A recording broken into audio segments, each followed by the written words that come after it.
Mel Brooks spent about $2.8 million to make Young Frankenstein in 1974, but during filming, one single moment nearly ruined the entire movie. While shooting a scene, Marty Feldman suddenly bit into Madeline Kahn's expensive mink wrap. What followed was total chaos. The cast could not stop laughing, and the fur from the damaged coat flew everywhere. They tried to reshoot the scene again and again, but every time, someone would break down laughing.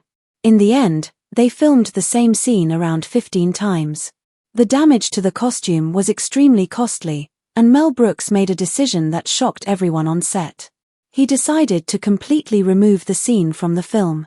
For 40 years, the footage stayed hidden and locked away. When it finally appeared in 2014, people realized it was not just a simple blooper. It was a moment that nearly turned a beloved classic into complete madness. The idea for Young Frankenstein did not start as a joke or a parody. Gene Wilder did not wake up one morning and decide to make fun of Frankenstein movies. Instead, it began in the winter of 1973 while he was staying in West Hampton, New York. Every afternoon at exactly 2 o'clock, he found himself watching old Frankenstein films on television. Something about them stayed with him long after the credits rolled. The mood, the fear, and the strange beauty of those films kept circling in his mind. Eventually, he picked up a yellow legal pad and started writing. The first pages came quickly. He imagined Victor Frankenstein's nervous great-grandson returning to Transylvania. His goal was not to laugh at the old movies but to honor them. That choice shaped everything about the film. Wilder wanted it to feel like the original Universal horror movies, not like a comedy that mocked them. He believed the humor would be stronger if the world felt serious and real. Later, Wilder said that the first scenes he wrote, especially the meeting at the train station between Dr. Frankenstein and Igor, stayed almost exactly the same in the final movie. It felt to him as if the story had simply landed in his hands and all he had to do was catch it. But loving an idea is very different from turning it into a real film. Real life soon stepped in. While Wilder was working on Blazing Saddles in 1974, he approached Mel Brooks with the idea in a very unusual way. To make it official, he handed Brooks $50 in cash as a symbolic down payment to co-write the script and direct the movie. Brooks jokingly asked if Wilder had any money, and Wilder immediately pulled out his wallet and handed over the cash. Brooks later said that moment marked the true beginning of their partnership. After that, the writing process became a regular routine. They would sit together late at night in Wilder's hotel bungalow, slowly working through scenes. They drank Earl Grey tea, ate digestive biscuits, and passed ideas back and forth. They pushed each other constantly, cutting and rewriting lines until the jokes felt sharp but the world still felt believable. The timing also worked out perfectly when it came to casting. It was not just about liking certain actors. It was a series of small coincidences lining up at the right moment. Wilder's agent, Mike Medavoy, also represented Marty Feldman and Peter Boyle. When Wilder started developing the script, Medavoy asked Brooks if he had a project that could include all three actors. As soon as Wilder heard that, he instantly pictured them in specific roles. Feldman was perfect for Igor, and Boyle could be both frightening and gentle at the same time, which was exactly what the monster needed. The details of the production became just as strange and creative as the jokes themselves. Peter Boyle's monster makeup took about 5 hours every day to apply. Marty Feldman's famous hump was nothing more than a maternity cushion stuffed into his costume. Even mistakes and odd choices ended up feeling right. Slowly, the movie began to feel as if it was choosing its own cast. However, the biggest argument was not about a joke or a scene. It was about respect for the source material. Brooks and Wilder were determined to shoot the film in black and white so it would look and move like the horror films of the 1930s, especially James Whale's Frankenstein from 1931. Movie studios did not like this idea at all. Columbia Pictures worried about the budget and wanted the movie in color. Brooks refused to compromise. When Columbia backed out, Alan Ladd Jr. at 20th Century Fox stepped in. He agreed to the black and white look and approved a budget of about $2.4 million. Once that decision was made, the filmmakers fully committed to honoring the old films. Production designer Dale Hennessy worked hard to recreate the classic style. He even helped locate original laboratory equipment with the help of Kenneth Strickfaden, the effects designer who worked on the 1931 Frankenstein. The goal was simple. They wanted the audience to feel like they had stepped into the same shadowy world as the original movie, and then let the comedy surprise them from within that darkness. As everything came together, the people involved began turning into legends. Marty Feldman was coming to Hollywood for the first time and felt very nervous during auditions. However, Wilder already knew he was the right choice. Later, Wilder called Feldman the heart and soul of the movie because his strange energy made Igor feel alive. One of the most famous moments in the film, the walk this way scene with the limp and cane, came from improvisation.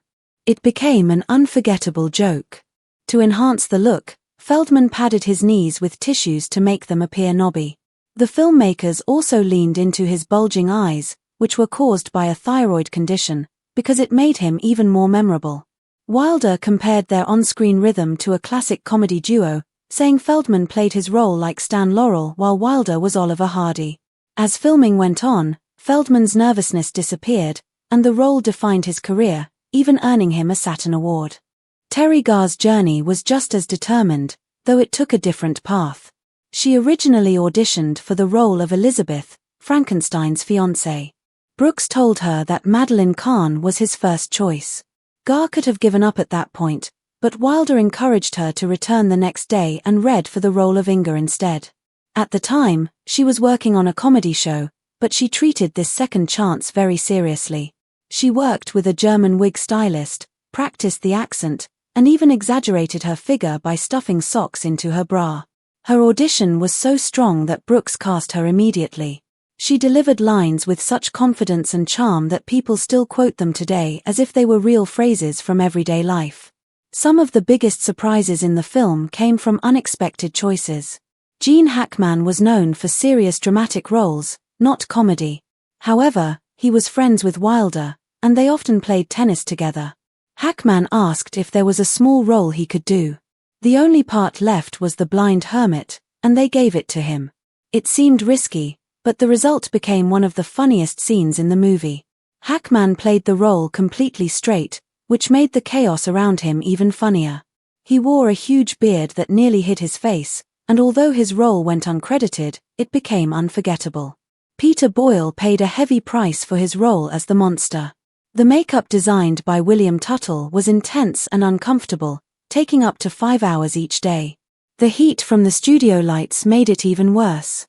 His platform boots added 6 inches to his height, making movement difficult. Sometimes his skin even blistered from the process. Still, Boyle remained committed because he understood that the emotional truth of the character mattered more than comfort. He brought a childlike softness to the monster, making him both frightening and deeply lonely. Cloris Leachman brought the same dedication to her role as Frau Blucher. She played the character completely serious, which made the comedy sharper and more effective. Her accent was inspired by Mel Brooks' own mother, who was German and visited the set. William Tuttle added a large mole to age her appearance and make her more intimidating. The running joke with her name and the horses neighing became iconic, and Leachman's control made it feel like a curse rather than a simple gag. Her performance earned her a Golden Globe nomination and showed she could be scary, funny, and strange without ever breaking character. Protecting the tone of the movie was extremely important to Brooks and Wilder. Their writing sessions were intense and sometimes explosive. They argued for hours over small details, often shouting and pacing the room. Brooks later said they almost got into a physical fight. Wilder recalled one argument where Brooks stormed out of the house, only to call back 10 minutes later and shout jokingly about the madman in Wilder's house. As crazy as it sounds, this process had a purpose. They pushed every scene until it worked perfectly. That is why the famous putting on the Ritz scene nearly did not make it into the movie. Wilder wanted Dr. Frankenstein to introduce the monster to high society through a song and dance routine. Brooks thought it was insane and argued fiercely against it. Wilder refused to give up, passionately defending the idea. In the end, the scene stayed, and it became one of the most iconic moments in film history. What made Young Frankenstein special was not just the jokes, but the care behind every decision. Everyone involved respected the original films while adding something new. The humor came from commitment, not mockery. Even the chaos, arguments, and near disasters helped shape a movie that still feels alive decades later. What almost became a mess turned into a timeless classic, proving that passion, persistence, and a little madness can create something unforgettable. Mel Brooks eventually agreed to film the scene as a test, but only on one strict condition. He said that if even one person thought it was silly or stupid, the scene would be removed completely. Everyone understood how serious he was. When the test screening happened, the reaction was overwhelming. The audience loved it. The laughter was loud, natural, and non-stop. The scene did not feel forced or out of place. It stayed in the movie. Later, Mel Brooks openly admitted that he had been completely wrong about it, saying it was one of the biggest mistakes in judgment he had ever made. The musical number premiered on December 15, 1974, and it quickly became one of the most memorable moments in the entire film. People still talk about it first when they remember Young Frankenstein. It was ridiculous, over the top, and funny, yet it still felt like it belonged in that black and white world of shadows and lightning. Gene Wilder surprised Brooks again by drawing a firm line about something else. He did not want Mel Brooks to act in the film at all. Wilder was worried that Brooks had a habit of breaking the fourth wall, talking directly to the audience, and reminding them they were watching a comedy. That kind of humor worked in other films, but Wilder felt it would destroy the delicate balance of Young Frankenstein. Brooks remembered Wilder explaining it very clearly.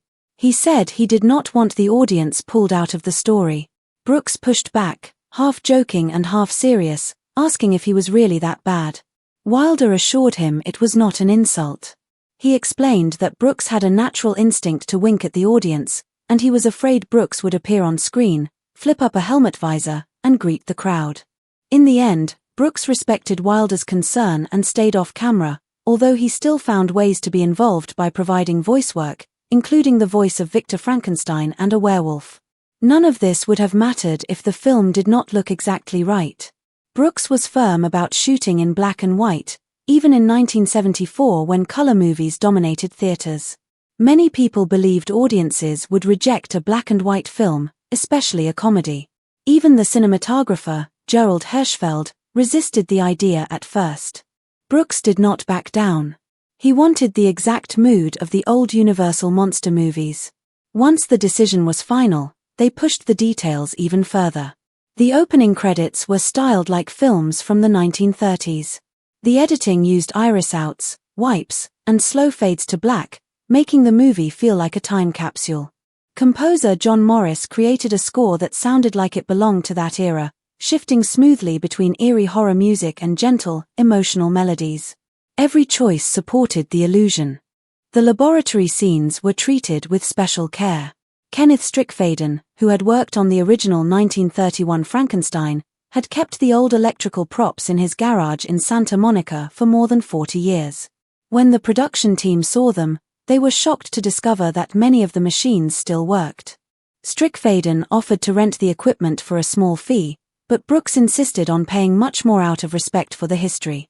The centerpiece was the massive electrical device that threw real sparks across the room, making it look like the past itself had come back to life.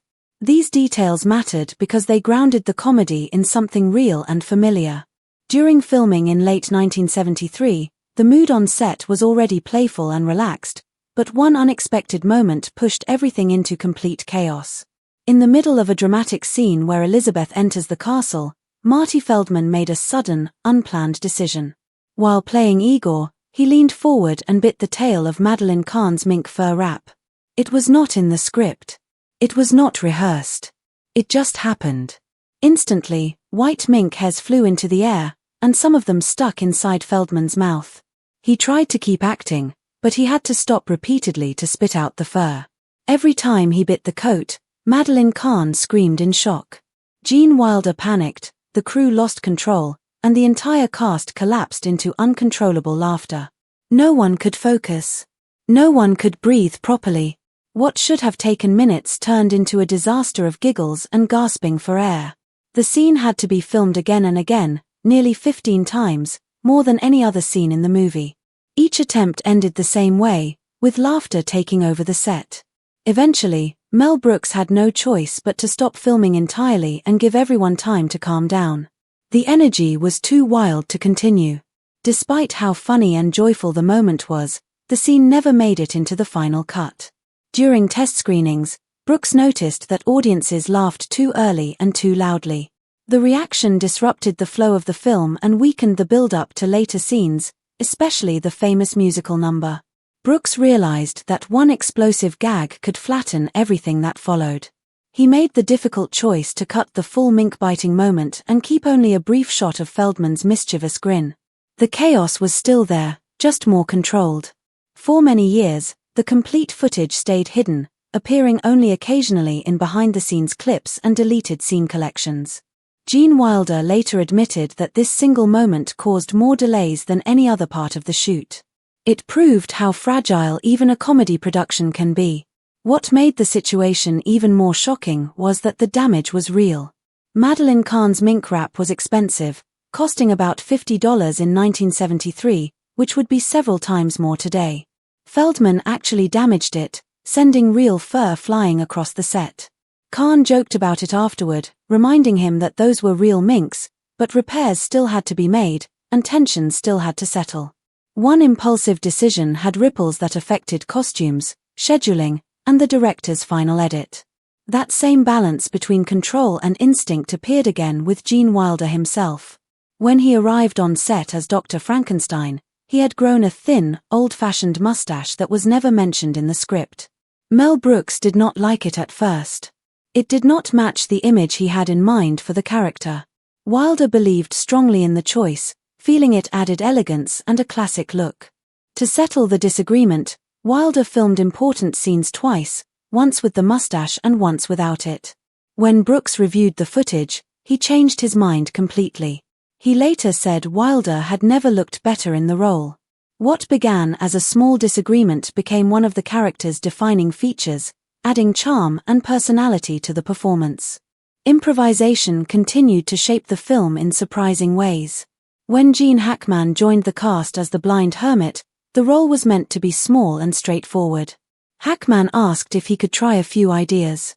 During the scene, he suddenly mentioned making espresso, a completely modern reference that made no sense in the film's time period. The set exploded with laughter. Brooks immediately loved it and kept the line. The scene cuts to black right after, almost as if the movie itself cannot handle the joke.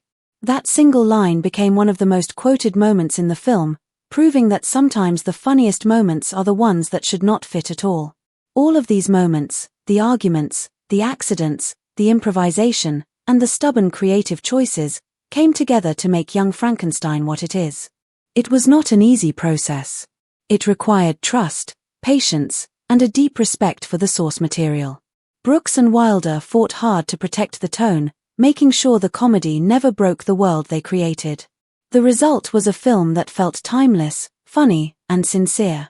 What could have fallen apart instead became a classic that still makes people laugh decades later, reminding everyone that great comedy often comes from chaos carefully held together.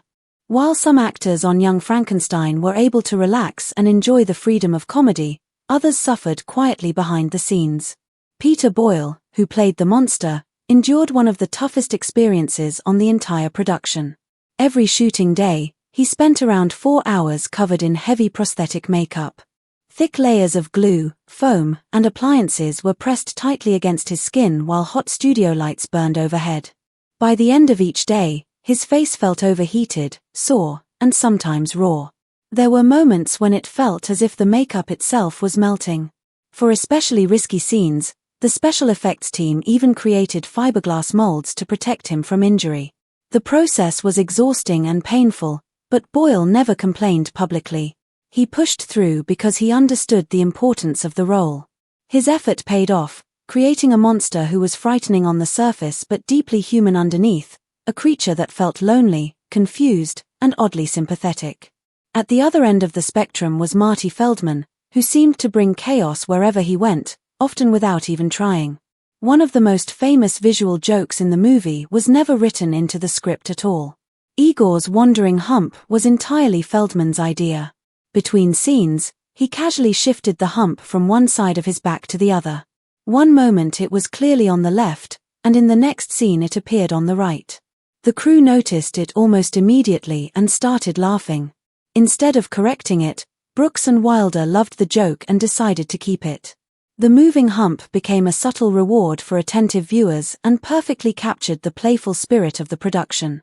It was silly, clever, and harmless, showing how small improvisations could become lasting comedy. Mel Brooks was full of big ideas, and some of them were so extreme that they could have completely changed the film in an instant. One day, he suggested a joke that sounded funny on paper but risky in reality. He proposed that the monster should speak his first words as a Cary Grant impression. It would have been a bold, fast joke, but it also would have shattered the careful mood the film had built. Gene Wilder heard the idea and stayed calm. As co-writer, lead actor, and protector of the film's tone, he knew this was a moment where balance mattered. Instead of arguing, he quietly pretended to write the idea down as if he loved it, secretly hoping Brooks would forget about it. Somehow, Brooks did forget. That small moment revealed the difference between their instincts. Brooks loved pushing comedy to the edge, while Wilder wanted the humor to live inside the story without breaking the illusion. He wanted the monster to feel human first, not like a cartoon. That decision allowed moments like the monster's simple declaration, "I'm monster," to feel funny and strangely touching at the same time. Once you understand that struggle for balance, you can see it everywhere on the set. Young Frankenstein was a comedy, but it was also a careful tribute to classic horror. Even a small shift in tone could turn it into pure silliness. Brooks would push the jokes further, and Wilder would gently pull them back. Together, they kept landing in the perfect middle ground. But even when the tone stayed controlled, the set itself did not always behave. One of the most infamous moments was the mink-biting incident involving Marty Feldman and Madeline Kahn. On camera, it was already hilarious. Behind the scenes, it became total chaos. Feldman kept biting the mink wrap, and each time he did, fur filled his mouth. The laughter started and refused to stop. This was not quiet chuckling. It was the kind of laughter that ruins takes and leaves actors gasping for air. They reportedly had to shoot the scene nearly 15 times because no one could hold it together.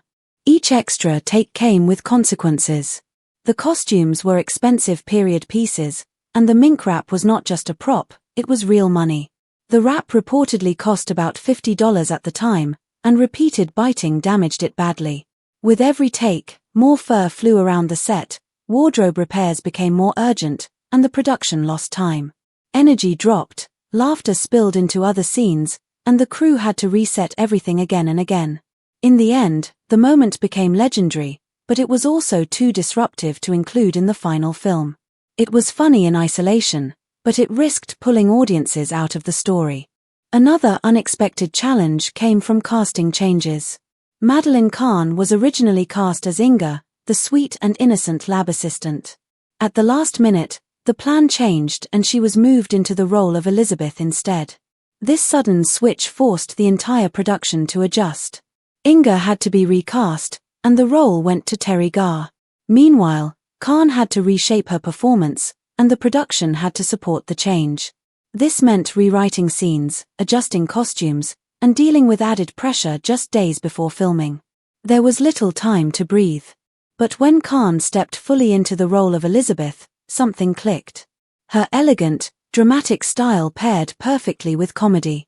She could shift from romance to absurdity in a single beat. That change shaped some of the film's most famous moments, including the unforgettable musical sequence with the monster. It was a gamble that paid off, turning Elizabeth into one of the most memorable characters in the film. At the center of everything was Gene Wilder, working hard to reshape his screen image. Audiences already knew him as Willy Wonka, playful, whimsical, and dreamlike. But Dr. Frankenstein needed something different. He had to feel serious enough to belong in a classic monster movie and nervous enough to make the comedy work. Brooks initially leaned toward a bigger, more exaggerated scientist. Wilder fought for a more controlled approach.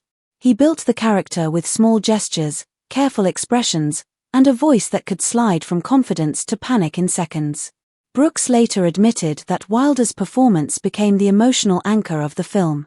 It grounded the story, allowing the jokes to soar without losing credibility. Because the cast was so strong, the danger became clear. If the set turned into non-stop laughter, the film could lose its shape. That is why so many bloopers and unscripted moments were cut. Some scenes were so chaotic they threatened the illusion entirely. There was even a moment when the cast nearly lost control, and Cloris Leachman reportedly joked from backstage that she was about to lose it completely. It was funny, but it also showed how close the production came to slipping into pure behind-the-scenes madness. Brooks and Wilder made a difficult but necessary choice. They trimmed the wildest moments, tightened the pacing, and left only hints of the insanity. Enough energy remained to feel alive, but not enough to break the film. Then came the biggest gamble of all. Young Frankenstein premiered on December 15, 1974. Before that, Brooks had convinced 20th Century Fox to invest around $2.8 million, a large amount for a comedy at the time. The risk was even greater because the film was shot entirely in black and white, a style many believed audiences would reject in the mid-1970s. Columbia Pictures had hesitated because of both the budget and the black and white decision, and the project ultimately found a home at Fox under Alan Ladd Jr. When the movie was released, the doubts vanished quickly. Against its budget, the film became a massive success. It earned over $86 million in the United States and even more worldwide. The return was extraordinary, turning a risky artistic choice into a financial triumph. But the success went beyond ticket sales. Young Frankenstein became a cultural event. People quoted it endlessly, re-watched it, and introduced it to new generations. Critics praised it as well. The film earned a near-perfect rating from reviewers and received Academy Award nominations for screenplay and sound. Over time, its reputation only grew stronger. In 2003, the Library of Congress selected Young Frankenstein for preservation in the National Film Registry, recognizing it as culturally, historically, and artistically significant. Only a small number of films receive that honor each year. That decision turned the movie into a protected piece of American history. The American Film Institute also honored it, ranking it among the funniest films ever made and recognizing its iconic music. Even the chaos behind the scenes gained a life of its own. The famous mink-biting blooper stayed hidden for decades, becoming almost mythical among fans. It finally appeared in full during the film's 40th anniversary release in 2014, serving as proof of the wild energy on set and the discipline required to shape it. The story did not end there. In 2007, Young Frankenstein was adapted into a Broadway musical by Mel Brooks. While it had talent and effort behind it, the original cast loomed large. Gene Wilder, Marty Feldman, and Cloris Leachman had created performances that were difficult to match. The musical received mixed reviews and ran for about a year, but even that proved the film's lasting power. People still wanted the story. Today, the film remains strangely rare in some places, not always easy to find on streaming platforms. That scarcity only adds to its legend. Young Frankenstein was a movie that nearly became chaos, nearly went too broad, and nearly lost its heart. Instead, it stayed balanced, human, and smart. It became not just a classic comedy, but a lasting treasure that continues to feel alive, funny, and meaningful decades later.